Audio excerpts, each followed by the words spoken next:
Dear student, let's start our third chapter of MMP, which is vector algebra and analysis.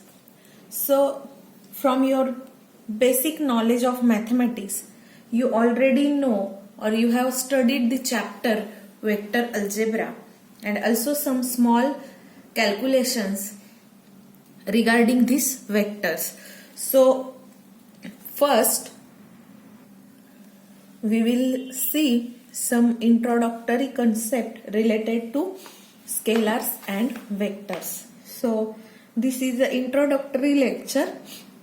This knowledge you have already studied these things in your mathematics. So it's just a revisional part of that knowledge.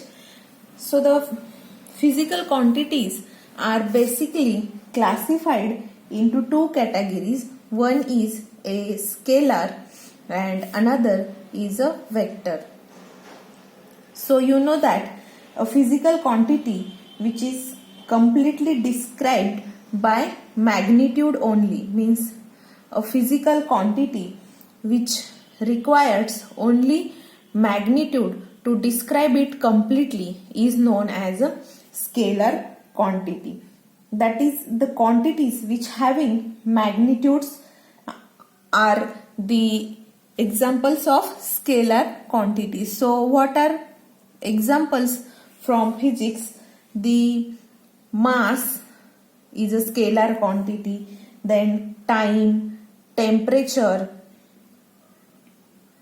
speed, pressure. So these are some basic scalar quantities which required to describe them, just magnitude is required, and the physical quantities which needs to describe completely both magnitude as well as direction. So when we need to describe a physical quantity and we required both magnitude as well as the direction of that physical quantity, such quantities are known as the vector quantities. Examples are displacement, velocity, then acceleration, temperature gradient, momentum, force. So these are few examples in physics. So these are few examples of vectors. Now let's discuss how these vectors are geometrically represented. So to describe vector geometrically, a vector is represented by drawing an arrow, that is a directed line segment or a straight line with arrowhead is used to describe the vector quantity. For example, suppose we have the xy plane and in this plane O is origin and it is also the origin of point P. Suppose here there is point P and we have to represent it in vector form. So it is a straight line drawn from the origin to that point. So this line joining O and P is known as the position vector of point P. And suppose that quantity is A, so it is denoted by A bar or arrow over the head, or we can also use just a line over the head. So this is the representation of this vector in a geometrical form. So I can write OP bar is equals to A bar or OP bar equals to A bar. These are two types of notation used in representation of a vector quantity. So these vector quantities are also sometimes expressed or denoted by a bold nature in printing while typing it on computer. So this is bold nature of A, which represent A is a vector quantity. But we will use the either one of these two. So this is the easiest notation. So we'll try to follow this easiest notation. And magnitude of vector A bar is represented by, so to denote only magnitude of A bar, it is written just A, and it is calculated as the modulus of A bar. So this is the modulus of vector A bar. It is written as modulus of vector A bar, and it is known as the magnitude of vector A bar. So there are few types of vectors. So let's discuss what are the types of vector. So first type of vector is a polar vector. So a vector like displacement, velocity, force, which have point towards the direction of vector quantity are known as the polar or radial. This is also called as a radial vector. So the vector which point towards the direction of vector quantity is known as the polar vectors. So examples of polar vectors are displacement, velocity, force, etc. Second point or second type of vector is axial vector.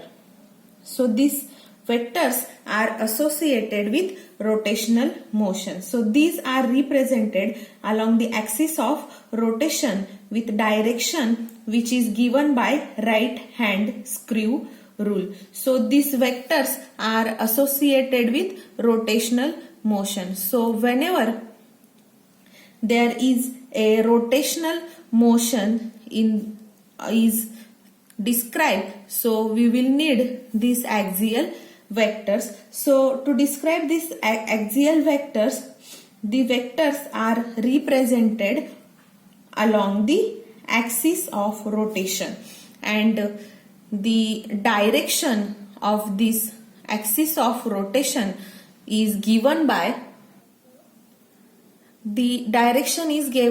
right-handed screw. Now what is this right-handed screw rule? Suppose this is a screw which I have hold in my right hand. This is my right hand. So I am holding this screw in such a way that my thumb is up in upward direction. So this is the point of screw and this is the base of this screw.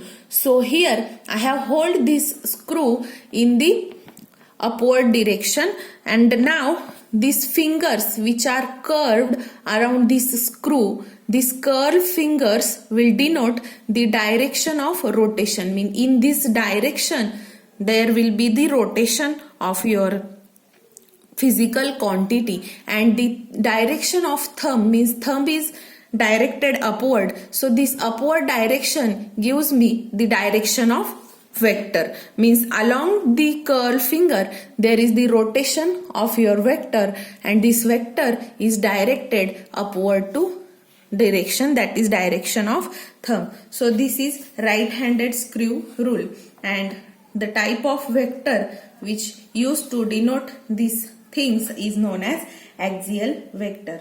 Now on the base of the magnitude and direction, vectors are also classified in different types. So according to those there are few another types also. So according to this, the first type is a unit vector. Now in this name of this vector itself gives you the idea what is that vector.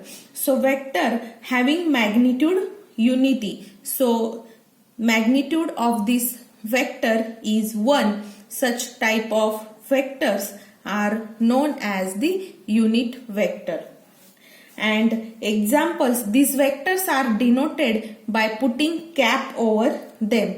And examples of this vector are unit vector I, J and K. So these are unit vectors along X, Y and Z axis respectively. So how to calculate this unit vector? Now suppose I have a vector a bar. So unit vector of a bar is given by n cap, and a bar is written as that n cap into its magnitude, means a bar is represented as unit vector of a bar into its magnitude, that is a, is nothing but the notation to denote the vector a bar. And this n cap, which is unit vector, is calculated as that vector upon its magnitude, means modulus of a bar. So this is the notation to denote the unit vector, or to calculate unit vector we will use this formula. Suppose you have asked to calculate the unit vector of a bar, then what you have to do? You have to take that unit vector and divide that unit vector by its magnitude. Now further we will discuss how to calculate the magnitude or modulus of any vector quantity. Then second type of vector is a zero or null vector.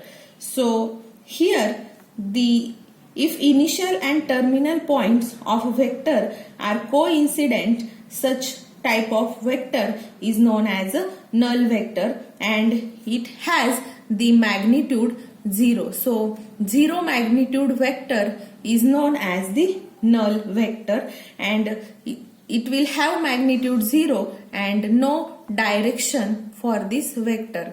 So such type of vectors are known as null vector or zero vector. Examples of zero vector are position vector. Now suppose I have to draw a position vector at origin. So this point will represent the position vector of a particle at origin, which is a null vector. Also another example is displacement of a vector of a stationary object. When object is stationary, its displacement is 0 and it is given by this null or zero vector.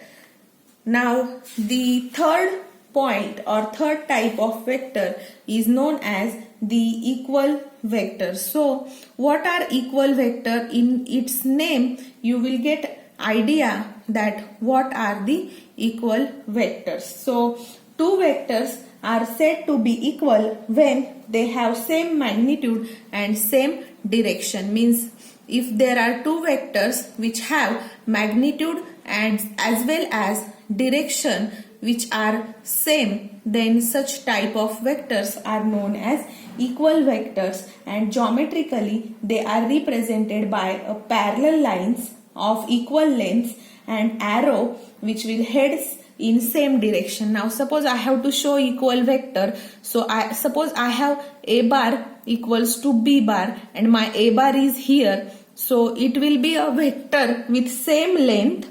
Suppose this is a bar. Now I have to show it is equal to b bar. Then I must draw the same vector with same length and arrow will be directed also in same direction. So this is the notation to show the vectors. It will be a parallel lines with equal lengths and the arrow will be headed in the same direction. So this is known as the equal vector. Then it will be fourth type of vector is a negative vector. So what are the negative vectors? These are the vectors which has same magnitude but opposite direction. So such type of vectors are known as the negative vector. Means magnitude of two vector is same but direction of these two vectors are exactly opposite to each other. Such vectors is known as the negative vector. So suppose I have a bar equals to minus b bar. So suppose this is a bar.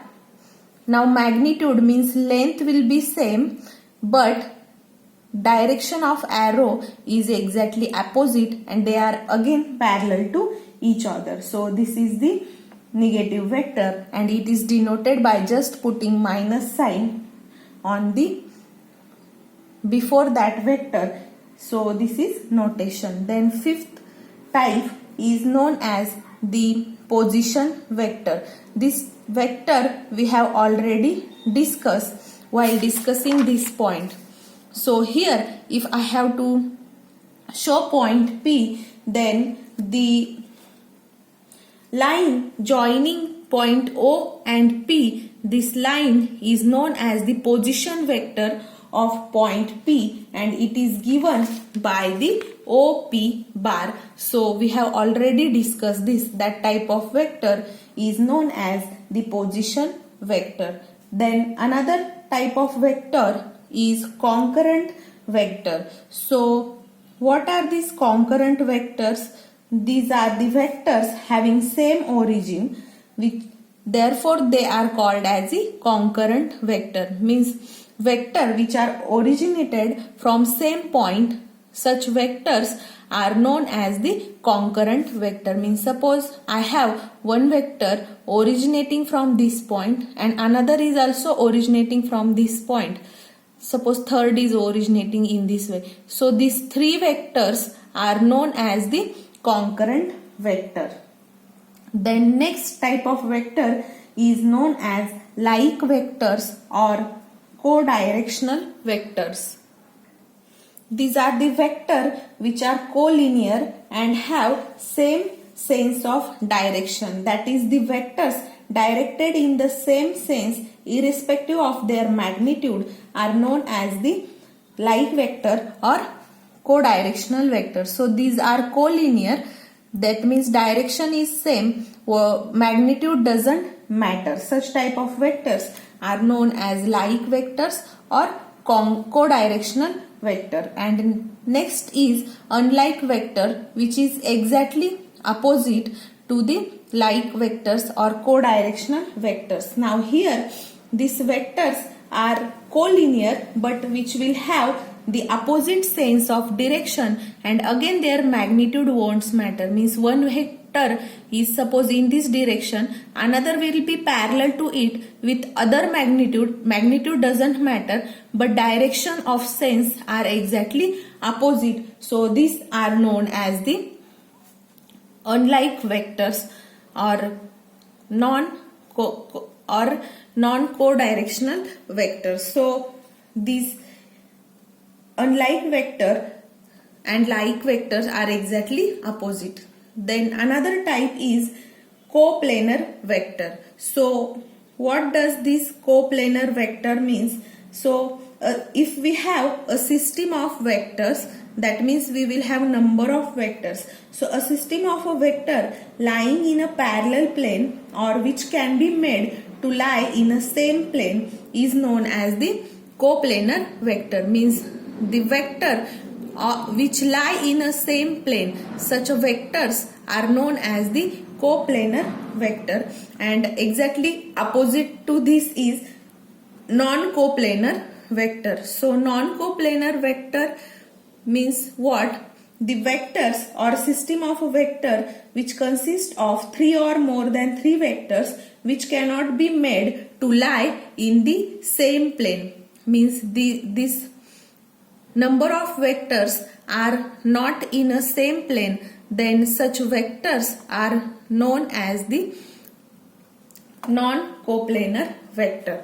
The next type of vector is reciprocal vector. So what are reciprocal vectors?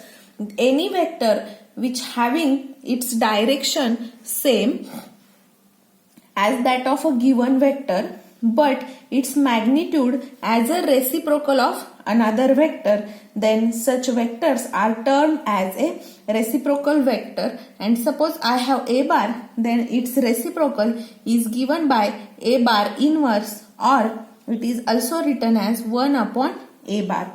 So if I have to calculate the reciprocal of any vector, then it is written as a bar inverse equals to 1 upon magnitude of that vector into its unit vector. Now how to calculate unit vector? We know that is vector upon its magnitude, and if I am saying that both are having equal and opposite magnitude, so I can write here a modulus of a into modulus of a, this will become a square. So this is a reciprocal vector, and when it is for unit vector, then in case of unit vector, the magnitude and reciprocal of the magnitude of unit vector is unity. Therefore, the unit vector is reciprocal to itself. So I can say that I can call it as self-reciprocal. So since unit vector is having magnitude 1, I can say that it is a self-reciprocal, or unit vector is a reciprocal of itself. For example, j cap is a unit vector for y-axis. So j cap inverse is taken as 1 upon mod of j cap into j cap. So this can be written as 1 upon j cap into j cap upon again its magnitude. So this is, values of this magnitudes are 1, so I can write it as j cap itself. This means reciprocal of unit vector is equal to that unit vector itself. So this is property of reciprocal of a unit vector. Then another type of vector, which is last type, is a gradient vector. So if one has to find the gradient of any vector, so what does this gradient gives us? It gives us that how the vector quantity is varying in this 3-dimensional space. Mean in this space, if I am having a vector r bar, so how this r bar is varying with respect to x, again with respect to y, and with respect to z, means how vector quantity varies with respect to each direction is given by the gradient vector, and it is a vector representing a vector field. For example, if you have to show the electric field, then how E bar is varying with respect to x is given by minus dv upon dx. So this is gradient of E with respect to x. So it is along x direction. So the gradient gives us the variation of vector corresponding to each direction in a space. Second point is the rectangular components of a vector. First we will represent it in a plane, that is 2-dimensional system. So how to represent rectangular components of a vector? Let's say I am having a vector a bar in a plane. So it can be expressed as the rectangular coordinate of our system. So suppose this is x and this is y and this is our vector a bar.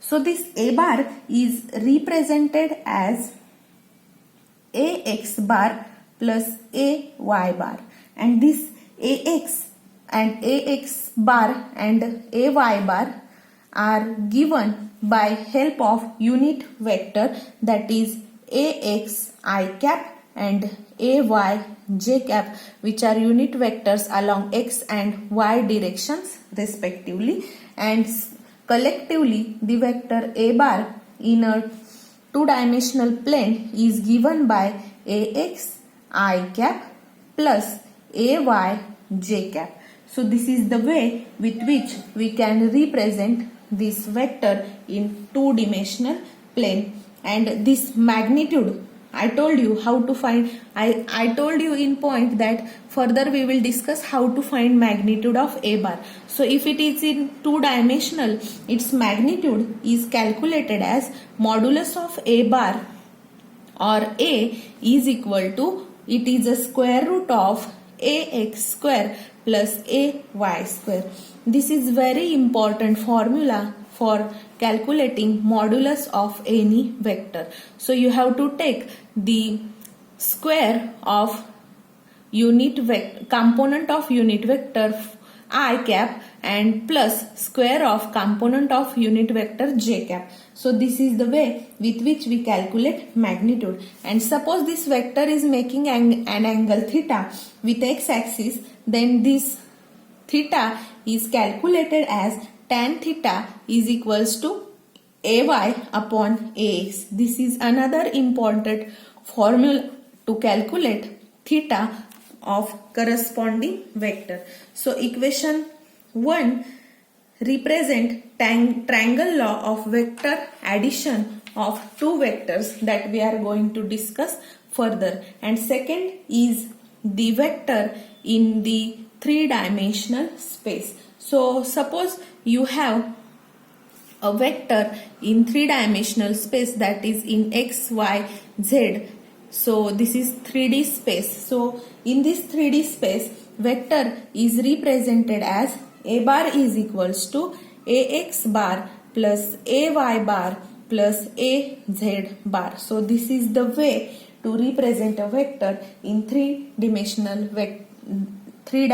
space. Now here this ax bar will be ax I cap, ay bar will be ay j cap, and az bar will be az k cap. So these are unit vectors along the x, y and z axis respectively. So the magnitude of this a bar is calculated similar to this. There will be third term added. So magnitude or modulus of a bar is a, which is equal to ax square plus ay square plus az square. And this is for three-dimensional system. So this ax, ay, az are the projection of a bar in x, y and z axis respectively. Now third point is resolution of a vector. So suppose we have this vector a bar. So how to resolve this vector in three-dimensional system? So let me draw it over here. Now suppose this is our x, this is y and this is z, and I am having vector a bar. So this a bar is resolved in three components as ax bar plus ay bar plus az bar. So how to resolve this ax, ay and az? So here suppose the vector a bar is having ax, so it is the magnitude along x-axis, magnitude of a bar along x-axis, and suppose it is directed in this way. So this is vector ax bar. So this is the resolution of a along x-axis. Now suppose I have to show ay. So here this is the vector which is known as the resolution of vector a along y, and resolution of vector a along z is az. So this is the way with which we can resolve this vector. And now suppose if I take the projection of a bar on this plane, xz plane, so this will be the image, mirror image of a in this plane. Suppose I have kept here mirror, so image of a will come over here. So this is called as a projection of a. And if we join this, so this length which is parallel to x-axis, this will also represent a ax bar. And here suppose this I have joined this, so this is parallel to az. So this is az. So this is parallel to az. So this is also our az bar. So in this way, if we took again projection in this plane, we will get here another ay and az bar. So this is the way in which we resolve the vector. So this is known as the resolution of a vector. Then fourth point is the addition and subtraction of two vectors. So here how to add and subtract the vectors, this we'll discuss in next lecture.